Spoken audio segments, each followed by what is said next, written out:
Ja, willkommen zurück. Schön, dass du wieder eingeschaltet hast. Heute mal aus einer anderen Perspektive. Ich habe heute mein Indoor-Rad aufgebaut, beziehungsweise mein Gravelrad und habe das Ganze hier an meine Tacx-Rolle Neo 2T Smart angeschlossen. Ich möchte euch in diesem Video mal zeigen, was die Tacx Trainings-App alles zu bieten hat. Die App ist eine App, die Tacx hier anbietet, um entsprechende Workouts durchzuführen.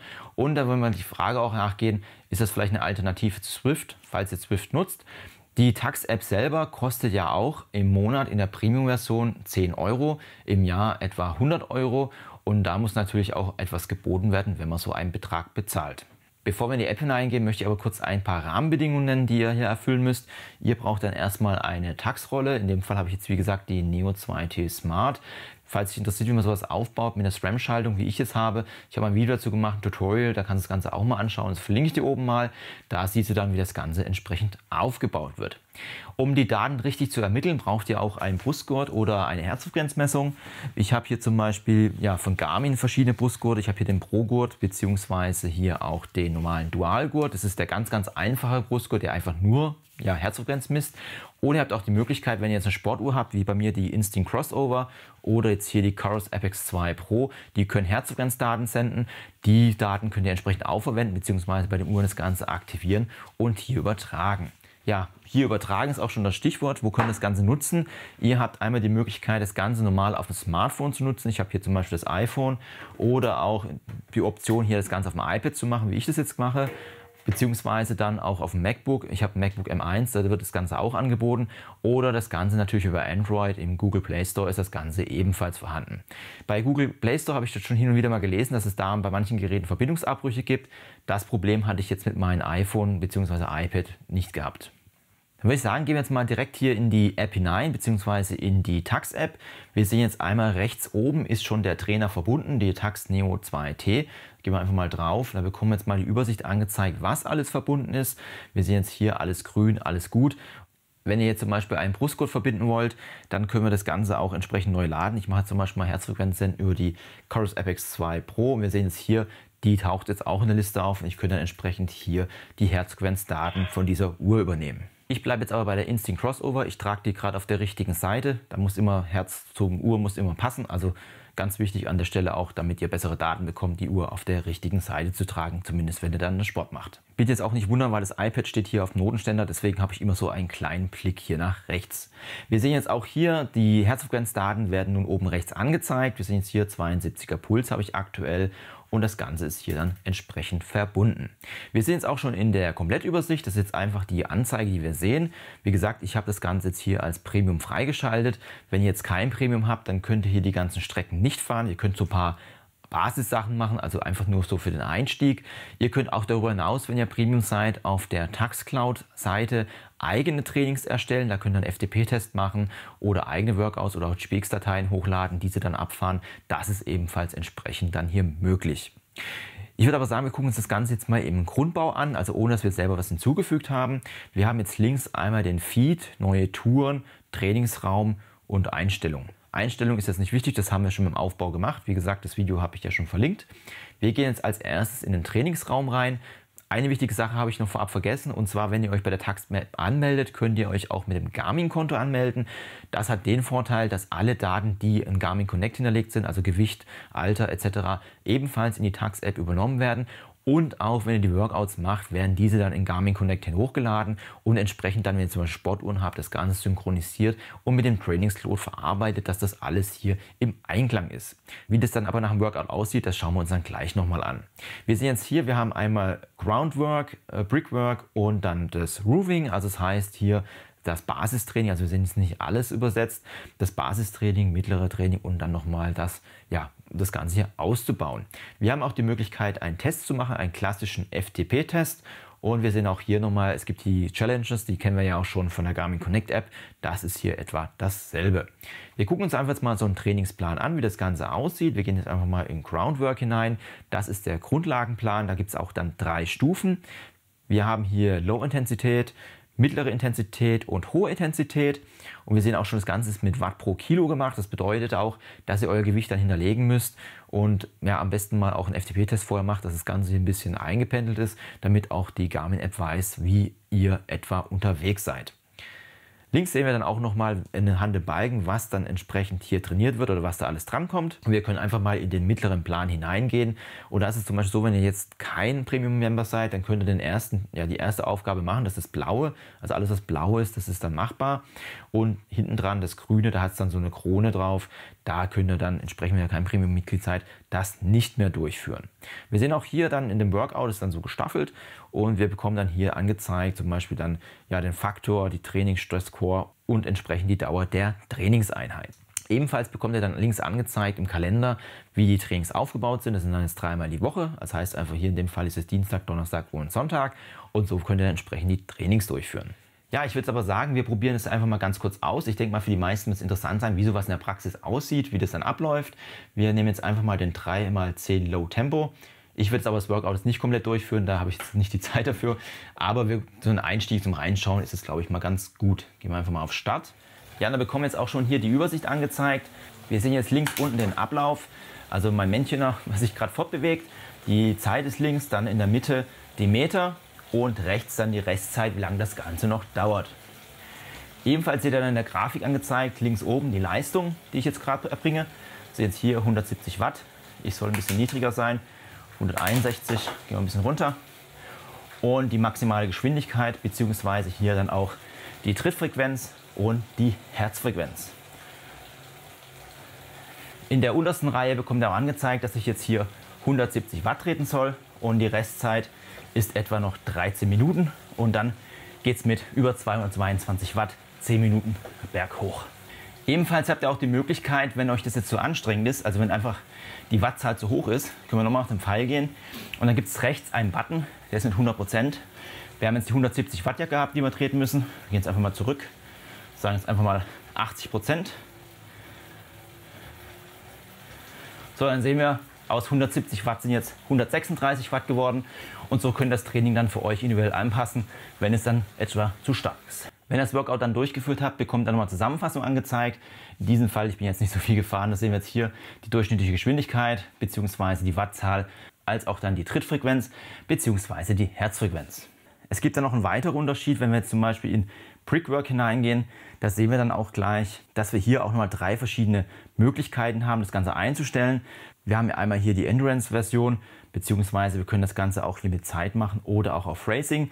Und so könnt ihr entsprechend auch nochmal hier individuell euren Trainingsplan anpassen. Aber wie gesagt, das Ganze ist dann hier für einen fortgeschrittenen Modus. Last but not least können wir noch ins Roofing hineingehen. Wir sehen jetzt hier, da gibt es dann auch nochmal die 3 Optionen, wie wir es gerade eben schon hatten. Hinzu kommt dann noch, dass wir entsprechend hier auch noch Climbing als zusätzliche Option haben. Was für mich persönlich interessanter ist, ist dann noch die neue Touren bzw. die gefilmten Touren. Da gehen wir jetzt einfach mal auf neue Touren. Ihr bekommt dann, wenn ihr da hineingeht, eine kleine Übersicht, was es alles gibt. Ihr seht auch oben aktuelle Filme, da gibt es auch Leute, die dann live unterwegs sind. Habe ich jetzt persönlich noch nicht gemacht. Ich bin bis jetzt immer alleine gefahren, weil ich jetzt auch nicht der Schnellste bin. Ich bin zwar nicht der Langsamste, aber auch nicht der Schnellste. Und habe das gerne immer alleine genossen. Wir haben einmal die Playlisten. Da sehen wir hier eine Übersicht der Landschaften, wo wir unterwegs sind. Wir haben zum Beispiel hier Tour de Mallorca. Hier sind dann einige Strecken aus Mallorca. Ich kann das jetzt nicht beurteilen, ich war selber noch nie dort gewesen, ob das jetzt gute Strecken sind oder ob das was Bekanntes ist.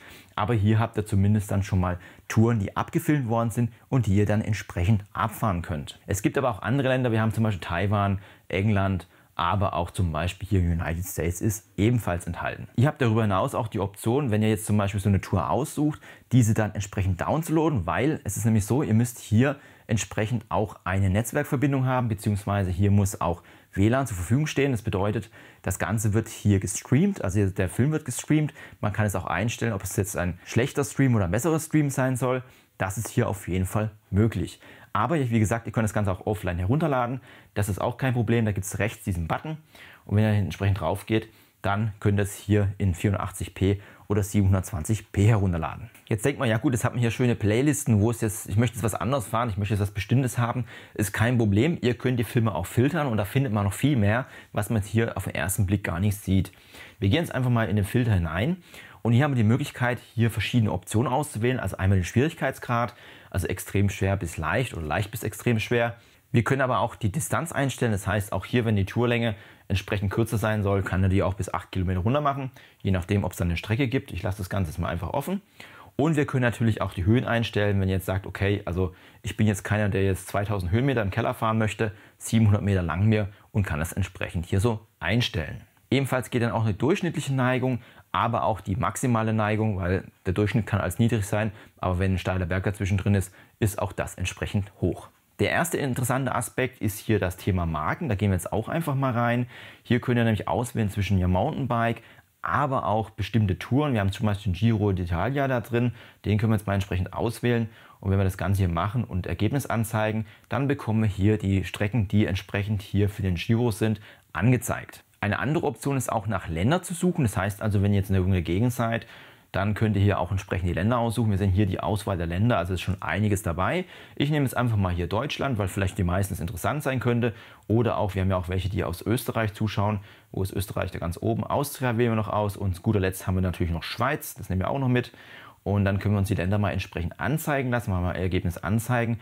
Und hier bekommen wir jetzt alle Strecken angezeigt, die hier aus den besagten Ländern sind. Wir haben jetzt hier als erstes eine Strecke aus Bayern. Wir sehen auch hier, das ist nicht so ganz übersetzt. Am Inn entlang, da können wir mal reingehen. Da bekommen wir angezeigt, wo das Ganze stattfindet. Also man fährt wirklich die GPS-Strecke ab. Man sieht eine Karte, wo das Ganze stattfindet. Aber auch die Möglichkeit, das Ganze in der Teilstrecke durchzuführen. Das bedeutet, ihr müsst jetzt nicht alles fahren. Wir können einfach mal hier auf Teilstrecke wählen gehen. Das ist hier rechts unten. Und dann sehen wir, dass zum Beispiel die Tour hier auf 3 verschiedene Parts eingestellt ist. Wir können einmal die ganze Strecke fahren. Wir können aber auch nur Part 2 fahren, da sehen wir hier den blauen Bereich, das ist das, was wir dann fahren können. Oder auch den Part 1 oder dann nur am Inn entlang, das ist dann entspannt im Flachen, falls ihr sagt, okay, ich möchte die Strecke gerne fahren, aber den Berg möchte ich jetzt gerade nicht hochfahren. Wenn wir dann weiter durch die Liste durchgehen, sehen wir auch schon, wir haben hier Ettlingen dabei, die Murg ist dabei im Schwarzwald, also wirklich hier alles Mögliche, was es hier so in der Gegend gibt. Aber auch dann St. Moritz oder auch dann hier Forkensee ist ebenfalls dabei. Aber ich würde sagen, wir wählen jetzt einfach mal eins aus. Ich würde jetzt einfach mal einen Berg nehmen, weil nämlich hier auch eine Besonderheit ist. Wir nehmen jetzt einfach mal hier einen Pass. Dann sagen wir hier das Ganze auswählen. Dann bekommen wir jetzt auch nochmal die Übersicht, wie gesagt, von dem Berg. Und hier geht es eigentlich nur berghoch. Dann würde ich sagen, dann führen wir das Ganze jetzt einfach mal aus und schauen uns mal an, wie das Ganze hier im Live-Betrieb aussieht. Auch hier drücken wir wieder entsprechend Start und wir sehen jetzt hier läuft ein Videofilm ab. Und der Videofilm hängt davon ab, wie schnell ihr tritt. Also das heißt also, wie viel Watt ihr in die Pedale dreht, umso schneller läuft oder umso langsamer läuft dann der Videofilm ab. Das heißt also, es kann euch jetzt keiner hier wegfahren. Und wir sehen auch, dass wir jetzt, wie gesagt, nur den Berg hochfahren. Wir haben ja einmal das Höhenprofil hier unten angezeigt. Wir bekommen dann links auch schön angezeigt die Wattzahl, die wir gerade treten. Also das ist jetzt gerade nicht so schnell. Die Kilometer, die wir fahren, beziehungsweise dann auch die Trittfrequenz, die Herzfrequenz und die Kalorien, die wir verbrennen. Rechts sehen wir dann eine Übersicht unserer Steigung, die wir fahren. Das ist aktuell 1,6% und wir sind auf 715 Höhenmeter unterwegs. Rechts bekommen wir dann so eine Art Climb Pro angezeigt. Hier sehen wir dann entsprechend den Berg, wie sich das Ganze entwickelt. Der Pass liegt auf 2164 Höhenmeter. Das heißt also, wir müssen noch 1465 Meter hochfahren, beziehungsweise die verbleibende Distanz ist dann 26,2 Kilometer. Ja, 26,0. Dann gibt es noch eine geschätzte Zeit, beziehungsweise ich fahre jetzt 1 Minute 50 und die ETA-Zeit ist die geschätzte Ankunftszeit. Die wäre dann in 186, ja, es geht gerade runter, 180 Minuten. Also ihr seht dann hier entsprechend die Minutenzahl, wann ihr dann da oben ankommt. Unten habt ihr dann auch eine Grafik, wo ihr genau am Berg seid. Wir sehen jetzt hier, ich bin jetzt 788 Meter gefahren, 2 Minuten 24 und 27,55 Kilometer liegen auf der Strecke noch vor mir.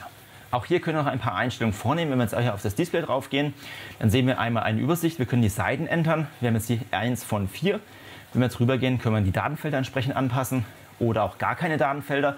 Also wenn ihr sagt, boah, ich will jetzt einfach hier gemütlich den Film hochfahren, schöne Alpenlandschaft genießen, dann könnt ihr das auch hier ohne Datenfelder. Man kann sich aber auch hier die Karten anzeigen lassen. Das heißt also, wenn ihr hier auf Karte geht, dann bekommt ihr hier schöne Kartenübersicht. Wir können auch noch mal hier rauszoomen. Dann bekommen wir das Ganze hier auch noch mal ein bisschen angezeigt, wie die Berge aussehen. Und so habt ihr dann entsprechend das Ganze hier auch so ein bisschen in der Kartenübersicht. Eine weitere Möglichkeit, die ihr habt, ist auch noch eine Einstellung vorzunehmen. Gehen wir auch mal rein. Hier können wir auch einmal den Kartentyp ändern. Das macht aber jetzt keinen Sinn. Was hier aber Sinn macht, ist hier das Road Feel aktivieren. Das ist dieser Button hier. Hier können wir einstellen, wie stark ja, Kopfsteinpflaster auswirken oder ja, Bretter oder auch Schotter etc., was alles hier etwas verlangsamt. Ja, weil zum Beispiel bei dem Tacx Neo 2T Smart ist es so, dass er dann auch Kopfsteinpflaster simuliert oder auch, ja wie gesagt, Schotter etc. Und das Ganze könnt ihr hier ein bisschen einstellen. Wenn euch das zu viel ist, könnt ihr das entsprechend reduzieren. Ein weiterer Punkt, der für euch vielleicht auch noch von Interesse sein könnte, ist der Neigungsmodifikator. Wenn ihr den runterstellt, dann ja, ist es einfach leichter, den Berg hochzufahren. Es wird nicht zu 100% simuliert, es wird entsprechend dann runtergerechnet. Und gerade wenn ihr Einsteiger seid und frisch dabei seid, dann könnt ihr hier langsam euch steigern und müsst nicht direkt hier volle Eisen reingehen und könnt trotzdem hier diese Strecke genießen. Ja, jetzt sehen wir schon ganz gut, wenn ich hier ein bisschen Gas gebe und die Wattzahlen hochgehen, dann läuft auch der Film schneller. Was auch jetzt nur rechts ganz gut zu erkennen ist, wenn der Berg dann stärker wird bzw. steiler, dann sehen wir auch hier, verfärbt sich rechts oben dann auch die Farbe. Das heißt also hier, umso steiler, umso roter wird es und so anstrengender. Und auch hier, wenn ihr das Ganze beendet, bekommt ihr auch hier nochmal eine Übersicht angezeigt, um dann hier einfach nochmal zu sehen, wie eure Statistik war. Wenn wir das Ganze mal auf Speichern gehen, das Ganze dann auch entsprechend hier bei Garmin Connect hochgeladen. Ja, wenn das Ganze dann hochgeladen ist in Garmin Connect, könnt ihr auch sehen, welche Strecke ihr gefahren seid. Das heißt also, ihr seht die GPS-Daten, aber dann auch eine Auswertung. Es wird hier auch eine Leistungskurve erstellt, die ist dann auch ebenfalls dabei. Und wenn ihr Garmin-Uhren habt, bekommt ihr dann auch hier Trainingsvorschläge dann auf der Uhr angezeigt, weil das Ganze, wie gesagt, hier auch ins Trainingsload hineingeht und mit einberechnet wird. Wenn wir dann nochmal zur Anzeige zurückgehen, das ist nämlich auch ein tolles Feature, was ich finde. Jetzt kann ich euch mal eine Strecke zeigen, die ich ein bisschen länger gefahren bin, weil bei dieser kurzen Strecke wird es dann nicht angezeigt. Ich habe zum Beispiel hier im Schwarzwald eine Fahrt gemacht und die habe ich nicht ganz beendet. Wir sehen den blauen Bereich, das bin ich jetzt gefahren, und der graue Bereich, das ist das, was ich noch nicht gefahren bin. Und hier habt ihr dann die Möglichkeit dann zu sagen, okay, ich gehe jetzt hier auf Training fortsetzen und dann könnt ihr entsprechend hier den Rest der Strecke abfahren und einfach die Strecke hier komplettieren. Jetzt natürlich für euch die Frage, ist das jetzt zum Beispiel für Zwift ein Ersatz oder für eine andere App, die ihr nutzt? Das ist auf jeden Fall das, was die Garmin Tax App bietet. Und ich habe jetzt ein paar Workouts mitgemacht. Ich bin wirklich sehr zufrieden. Ich finde halt genau das mit dem Abgefilmten wirklich sehr toll. Es gibt zwar auch andere Anbieter, die das Ganze anbieten, aber hier habe ich natürlich alles in meinem Garmin-Kosmos bzw. Tax-Kosmos enthalten und kann mit den Trainingsdaten, die ich sonst auch noch zum Beispiel fürs Laufen habe, hier ergänzen und hier mein Indoor-Training durchführen. Wenn dich noch mehr zum Thema Garmin interessiert, ich verlinke dir oben mal die Playliste rund um Garmin. Und wenn du neu auf dem Kanal bist, ich verlinke dir auch mal meine Best-of-Playlist, da kannst du auch mal reinschauen. Da siehst du, was sonst noch alles am Kanal stattfindet. Ich würde mich natürlich wieder freuen, dich hier auf meinem Kanal begrüßen zu dürfen. Ansonsten bedanke ich mich für deine Zeit. Tschüss, bis zum nächsten Mal.